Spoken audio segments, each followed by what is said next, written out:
If I told you that I felt nothing, no emotions at all while watching this episode of Happy Sugar Life, I would be a dirty liar, because that final sequence, I felt something. It's very uncommon for me to actually feel something for a character death, or especially a character death that has a lot of death flags planted on top of them, and especially a series that's like Happy Sugar Life, which we have seen have death and a lot of violence. It's something that is not uncommon for this series. So, when I saw what happened to Shoko at the end of this episode, I just was completely stunned, because I figured that maybe Shoko would have been able to get out of that. And let me explain the reason why. The way the imagery, just the way the scene was done from the team that worked on this episode, but also the writer, it was splendidly done, because when you had the scene and you see the police hat, you would assume that the police dude was nearby. And so he might have heard some form of ruckus, shuffling, or whatever, like just, going on commotion, going on inside of where Sato's currently at, and he might have popped up and saved Shoko. Well, I thought something like that was going to happen, the way the episode was implying that, with the way it had a subtle nod to the aunt and the police officer. We know why he was there, but I was assuming, or under the impression, he might become aware of it and hear something. But that did not happen. But on top of that as well, Shoko is someone that straight up confronted Sato, talked with her, and she was dragged into the room, and if Sato really wanted to get rid of her right then and there, it would have been that time. Like, you would have think she would have attacked her right then and there, but she didn't. But then, another thing that popped up in my head, I was like, okay, so Shio is there, and, she obviously doesn't want Shio to see what she's probably gonna do to her, Shoko. So I was like, she's very safe. She has multiple layers of protection of this plot armor that could protect her. But it seems like that was not enough, and when the event happened where the knife came down, I'm like, oh my god. That's what really stunned me, because there was just so many layers that seemed like she was gonna be okay, but it did not happen. Now, the entire scene, the sequence of events with what happened to Shoko was unnerving.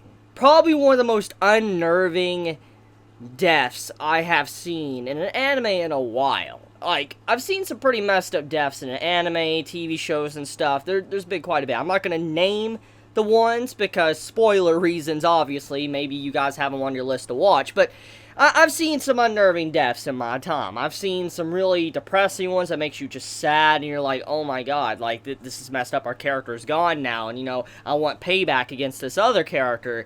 And normally, like I said, I don't get connected or attached to a character, especially in a show like this, but that happened, and when I saw how horrific the scene was, when you just see her scratching at Sato's hand, you just see the scratch marks popping up as she's just, moving around, squirming, and you see the tears come out of her eye, you just see how she's just struggling to her last breath, and just Sato's just sitting there, you're like, you're a true monster. Like, you cannot be any more of a monster than what you're doing right now. Like, to literally take Shoko's life like that is on a whole new level of wrong. Like, look, I'm not saying what she's already done is right. I mean, the whole thing with the kidnapping of Shio, to the situation with the dudes in the park that potentially had their eyes gone or maybe even dead, to the dude that also was trying to attack Shio. I'm not saying the action she took was completely in the right. I'm not saying that. But this was the first time that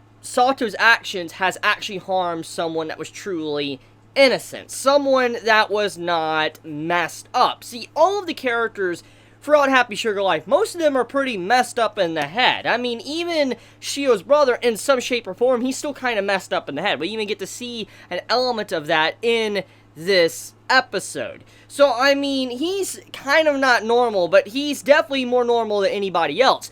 Shoko was the only character throughout Happy Sugar Life that was actually normal, sane, okay. She honestly should have gotten the hell out of this series. Like, she shouldn't have stayed in this series, because this was not a series for her. She was in a series with a bunch of crazies, and she should have gotten out of this. But that did not happen.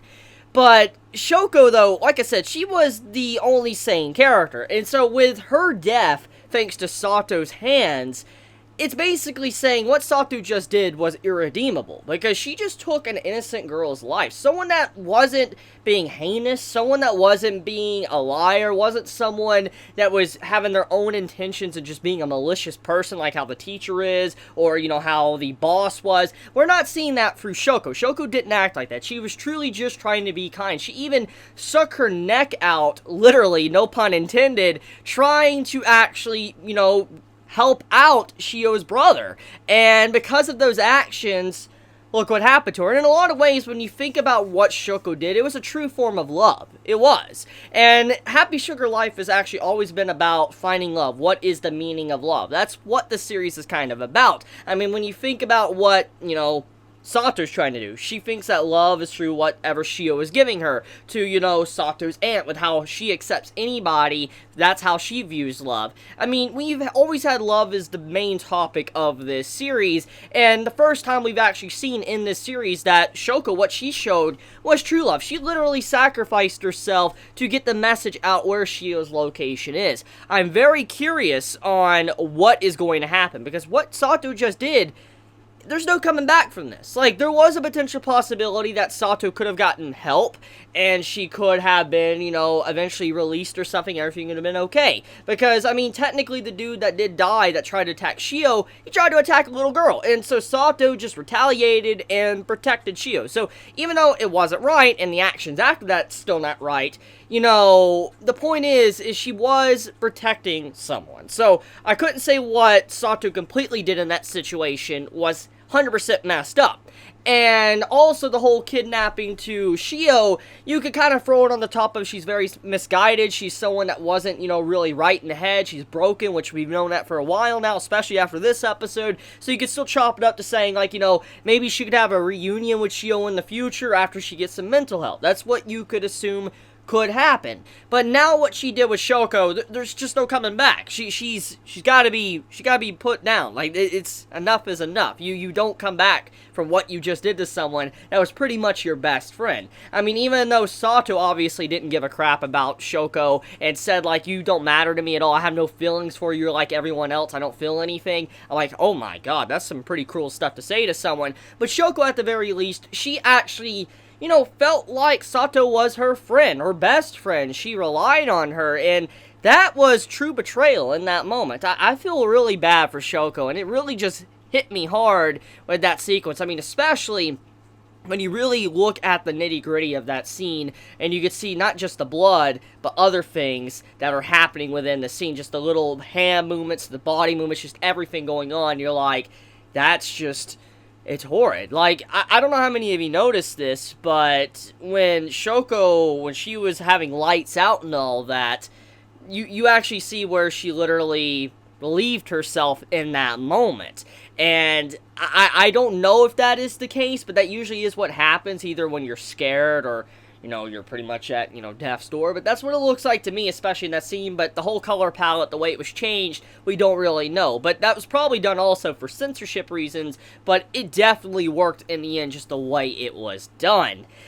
But yeah, that was a truly dark sequence to Happy Sugar Life. I mean, this has had some dark moments. It's been messed up, but this is truly the first time that I really got hit hard, and I'm like, I need that next episode, like, stat. Like, no joke, I'm heavily debating reading the manga after I finish this video. I'm heavily debating, because I want to know what's going to happen to Sato now. And I mean, is she going to be able to get away with what she did to Shoko?